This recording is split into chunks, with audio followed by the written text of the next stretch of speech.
بسم الله الرحمن الرحيم. الحمد لله وكفى وسلام على عباده الذين اصطفى أما بعد. أعوذ بالله من الشيطان الرجيم. بسم الله الرحمن الرحيم. لا تجدن أشد الناس عداوة للذين آمنوا اليهود والذين أشركوا. وقال النبي صلى الله عليه وسلم: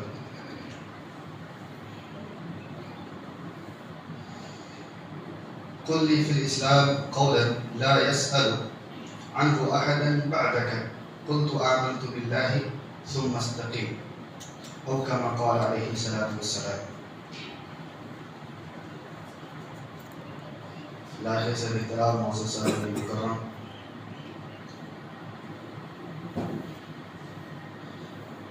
پیش کردہ آیت کے اندر ایک نہایت ہی پرمغز اور عمدہ اور نہایت ہی چونکا دینے والی گفتگو اللہ رب العالمین نے فرمائی ہے، جسے آپ سنیں گے تو دنگ رہ جائیں گے، جسے ہم اور آپ کہہ سکتے ہیں کہ ہکا بکا رہ جائیں۔ یہ عجیب گفتگو فرمائی اور ایک ایسے رموز سے پردہ ہٹایا، ایک ایسے شے سے پردہ ہٹایا جس کو امت سمجھ ہی نہیں پا رہی، حالانکہ قرآن مقدس کی آیت عنقریب ہم اور آپ جانیں گے کہ وہ چیز ہے کیا۔ نہایت ہی بلیغ انداز میں اور ببانگ دہل اعلان کیا ہے۔ اس آیت کریمہ کے اندر تھوڑا بھی جھجک نہیں ہے، کسی اور طرف ذہن کے جانے کا راستہ بھی نہیں ہے۔ نام لے کر کے ایک ایسے گروہ کی طرف اشارہ فرمایا اور یہ فرمایا کہ یہ ایمان کے سب سے بڑے لٹیرے، اسی سے خطرہ۔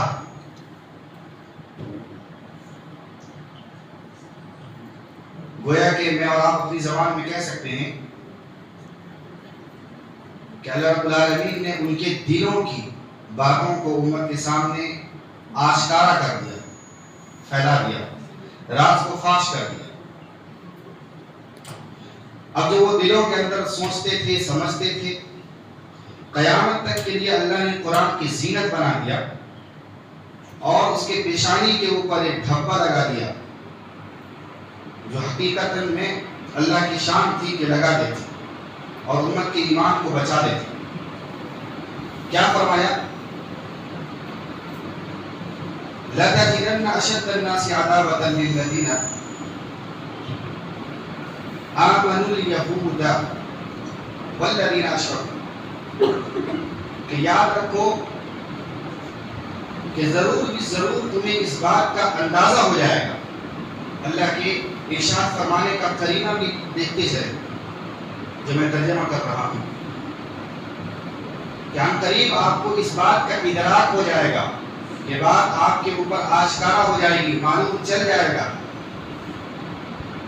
کہ تمہارے سب سے بڑے دشمن ایمان کے اعتبار سے مسلمانوں کے سب سے بڑے دشمن فرمایا کہ وہ یہودی والذین اشرکوا، اور وہ لوگ جنہوں نے شرک کیا اللہ کے ساتھ، سب سے بڑے دشمن۔ یہ قرآن کی پیشن گوئی ہے۔ جب قرآن اتر رہا تھا تو ہزارہ مذاہب دنیا کے اندر آباد تھے، ایسے بھی ادیان اور ایسی بھی تہذیبیں تھیں جو اپنے عروج اور ارتقاء کے اعتبار سے آسمان کی سرائیوں تک جا پہنچی تھی۔ ایسی بھی تہذیبیں آباد تھی جن کے متعلق لوگوں کا خیال تھا کہ ان کا جو سورج جو جل رہا ہے یہ کبھی اس کے اندر ماند نہیں پڑ سکتا، ان کا سورج کبھی غروب نہیں ہو سکتا۔ ایسی بھی طاقتیں وجود میں تھی، لیکن ان سب کے باوجود اللہ نے مسلمانوں کو جن گروہ سے بچنے کو کہا، جن سے اپنے دامن کو بچانے کو کہا، وہ ہے یہود اور دوسرے نمبر پر ہے مشرکین۔ آپ یقین نہیں کر سکتے اس آیت کے اندر اللہ نے کیا کہہ دیا، نہایت ہی فصاحت کے ساتھ یہ ایسی آیت ہے جس کے اندر کوئی شک و شبہ کی گنجائش بھی نہیں ہے کہ تعویل کر لیں یہ ہو سکتا ہے، یہ ہو سکتا ہے، یہ ہو سکتا ہے، اس کی بھی کوئی گنجائش نہیں رکھی اللہ نے۔ ویڈیو کو ذرا زیرو کر دو۔ تو یہ چیزیں ہیں۔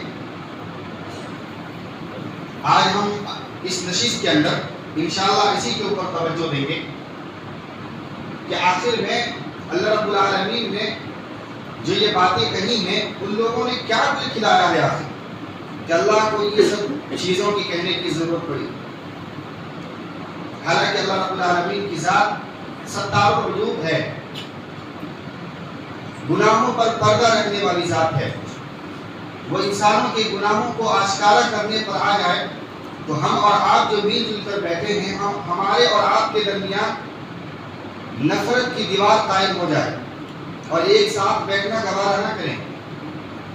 اگر اللہ ہمارے گناہوں کی پردہ پوشی کے تعلق کو اگر اپنے درمیان سے ختم کر دیں تو قتل و غارت بھی تو یقینی عالم کے اندر جو نفرت پھیلے گی اس کو کوئی روک نہیں سکتا۔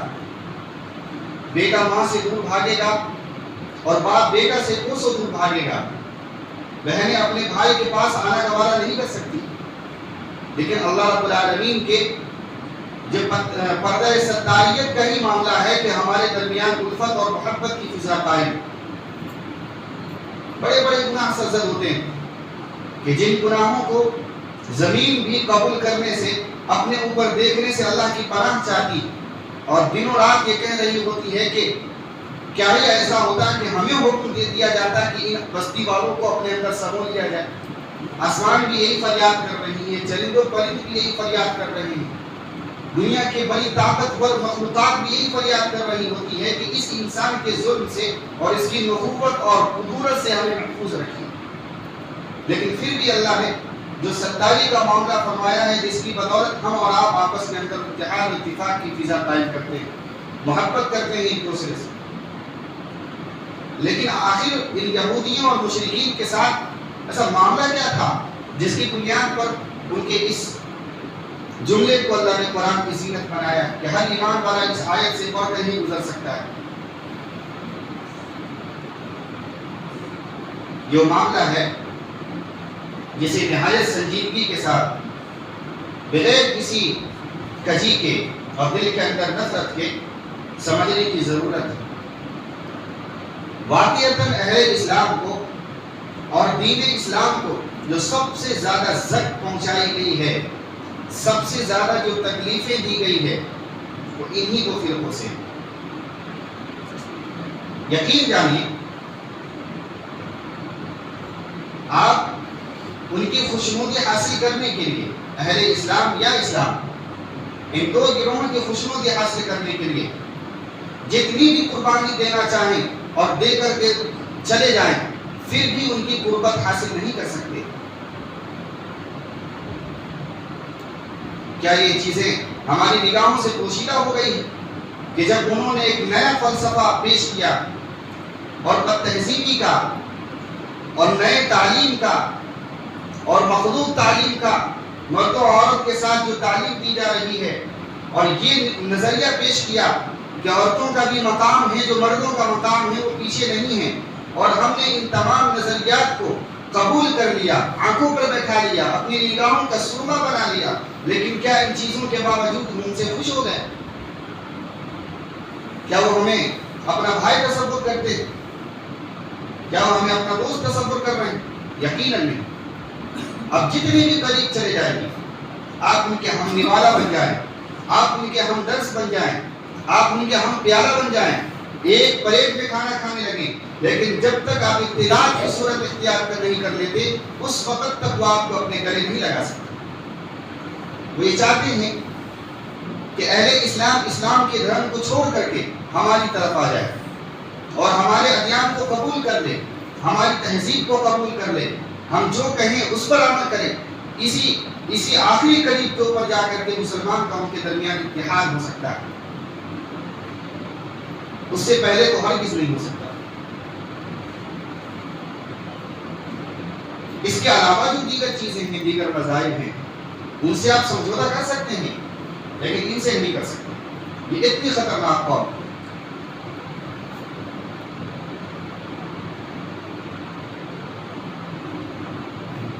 علماء نے فرمایا ہے کہ ان کا ایک عکس، ان کے نظریات کا ایک حاوی گروہ ہندوستان کے اندر بھی آباد، ہندو قوم کے اندر، جسے ہم برہمن کہتے ہیں.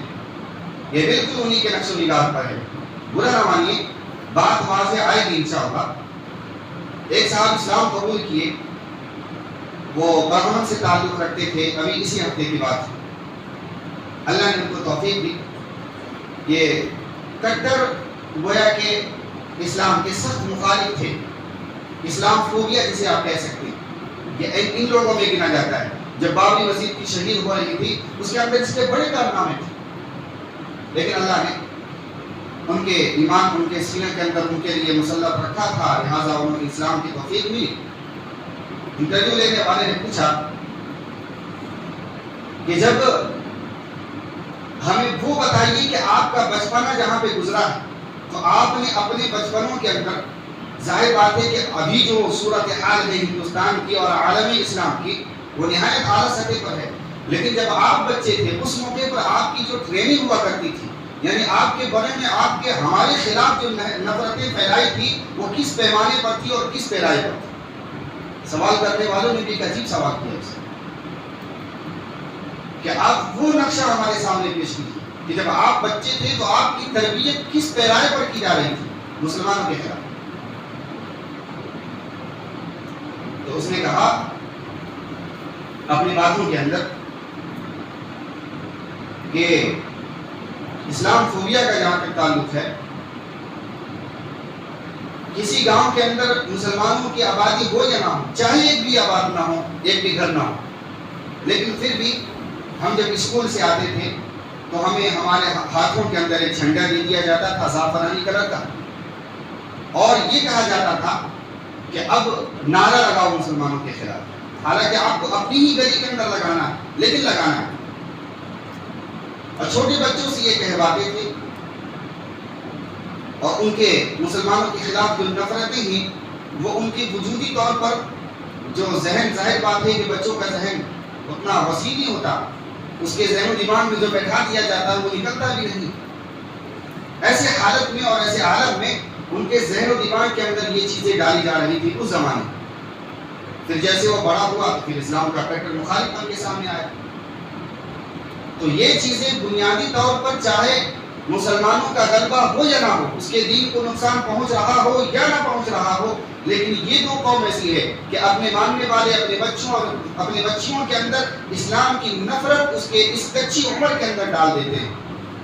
پھر بتائیے کہ جب یہ نفرت کا ماحول گرم ہوگا تو آگے چل کے اپنی صلاحیت کو کس پیرائے پر صرف کرے گا اور کہاں صرف کرے گا؟ تو یہ ہے ان کی محنتیں اور کاوشیں اور کوششیں. اس لیے اللہ رب العالمین نے اپنے عالم اسلام کو، اپنے جو ہے بندوں کو مخاطب کر کے فرمایا کہ ان سے بچنا. یہ سب سے بڑے تمہارے جو ہے ایمان کے لٹیرے، سب سے بڑے. اسی آیت کی تشریح کے اندر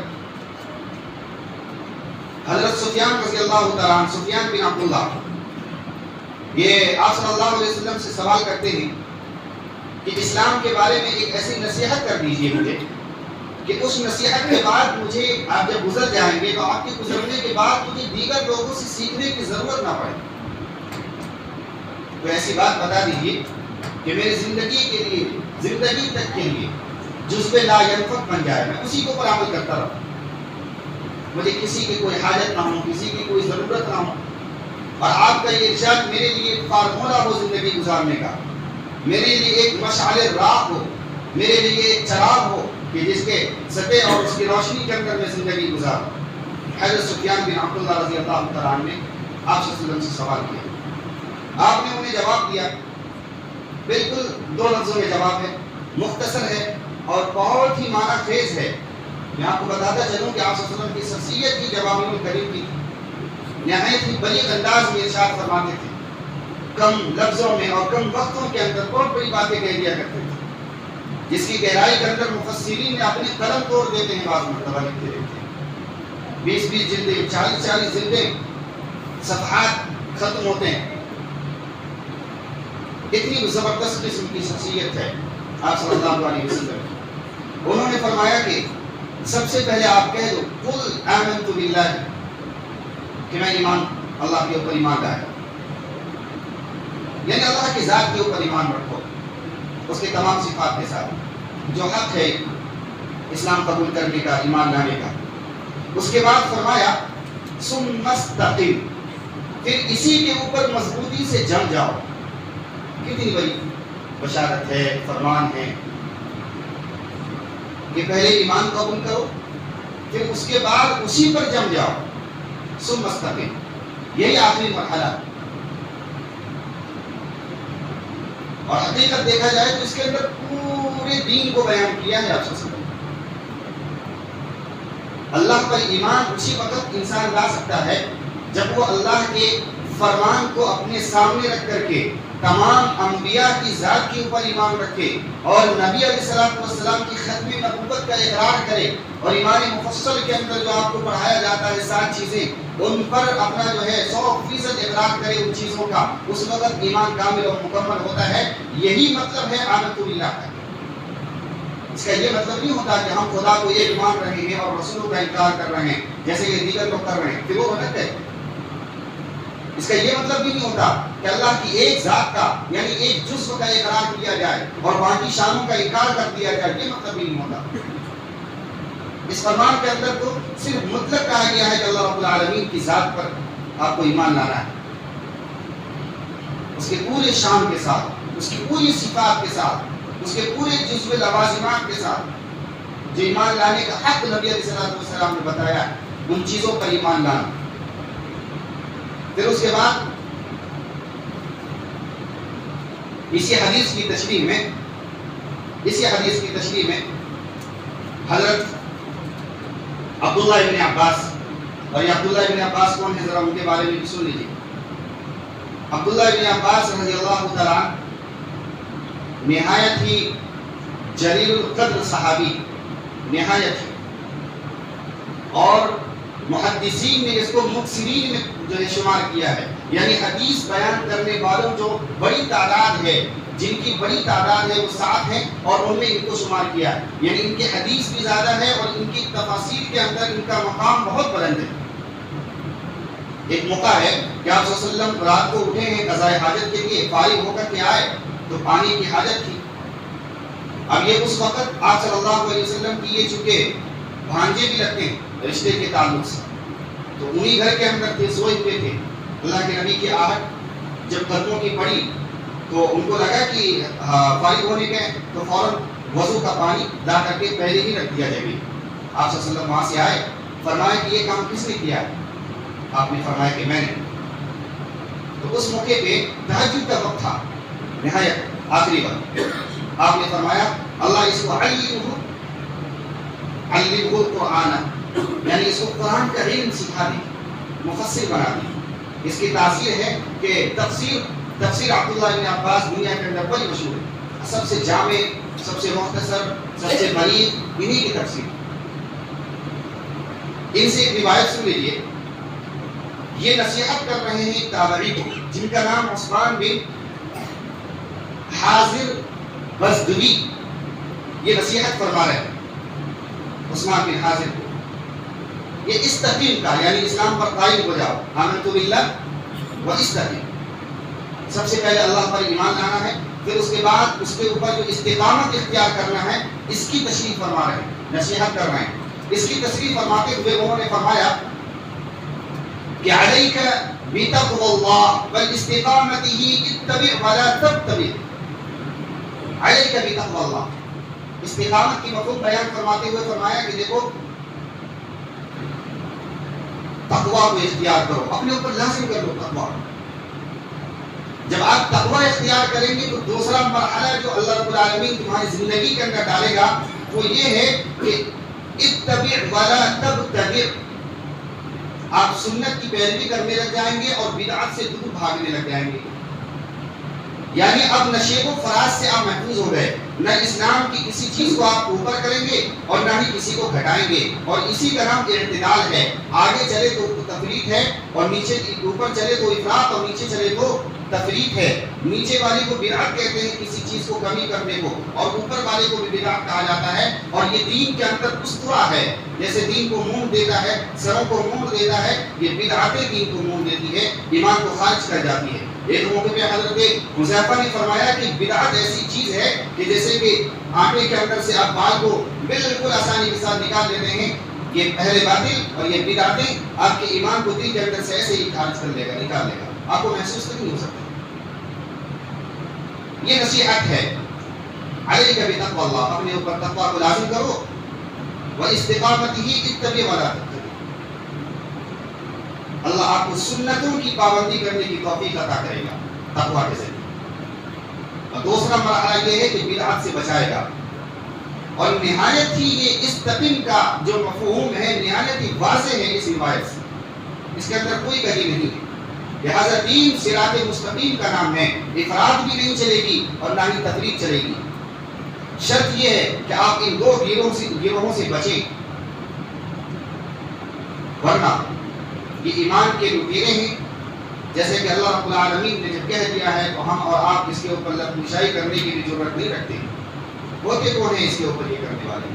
بعض لوگ وہ ہوتے ہیں کہ انسانیت کا تقاضا بتلاتے ہیں، بزدلی کو، اپنے بزدلی کو حکمت کا نام دیتے ہیں، بزدلی کو حکمت کا نام دیتے ہیں، اور یہ کہتے ہیں کہ معاشرے میں زندگی گزارنے کے کچھ طریقے ہوتے ہیں، کچھ حکمتیں ہوتی ہیں، ہم اور آپ استعمال کرتے ہیں۔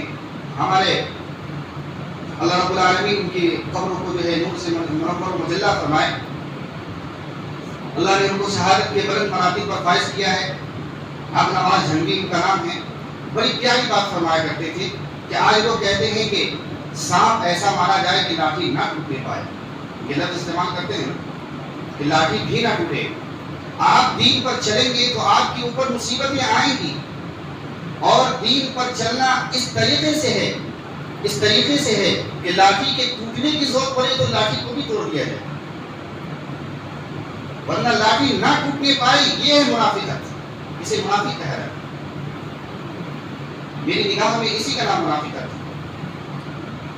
بلکہ دین پر استقامت اس طریقے سے اختیار کی جائے کہ جو بھی پریشانیاں آئیں اس سے گزرنا ہے، پھر یہ نہ ہو کہ ہم پریشانی سے بھی بچیں، اپنے گھر والوں کے جو ہے پریشانیوں سے بھی بچیں اور دین پر بھی عمل کریں۔ ہم یہ بھی سوچ رہے ہیں کہ ہم بہت زیادہ غلو نہیں کریں گے، بہت زیادہ آگے درپیش نہیں ہوں گے، حکموں کو نہیں مانیں گے، اگر مانیں گے تو حالات ہیں جو اجازت نہیں دیتی ہے، لہٰذا یہاں پر بھی تھوڑا عمل کیا جائے اور یہاں بھی ملاقات کر کے رہا جائے، تو یہ نہیں ہوتا۔ دین پر عمل کرنا ہے تو استقامت کے ساتھ، تاکہ نہ ہی افراط آپ کے قدموں کے اندر متزلزل پن لا سکے اور نہ ہی تفریق کہ جو آپ اپنے دین کے بھی جو ہے مخالف چلتے ہوئے، سیکھتے چلتے ہوئے نظر آئیں اور کافروں کے ساتھ اپنے ہاتھوں کو ملا لیں، یہ نہیں ہونا چاہیے۔ دین اعتدال کا نام ہے، دین صراط مستقیم کا نام ہے۔ اللہ رب العالمین ان کو احادیث کو سمجھنے کی توفیق عطا فرمائے، جو بھی غلطیاں کوتاہیاں ہوئی وہ اپنے فضل و کرم سے معاف فرمائے۔ سنتیں پڑھیں۔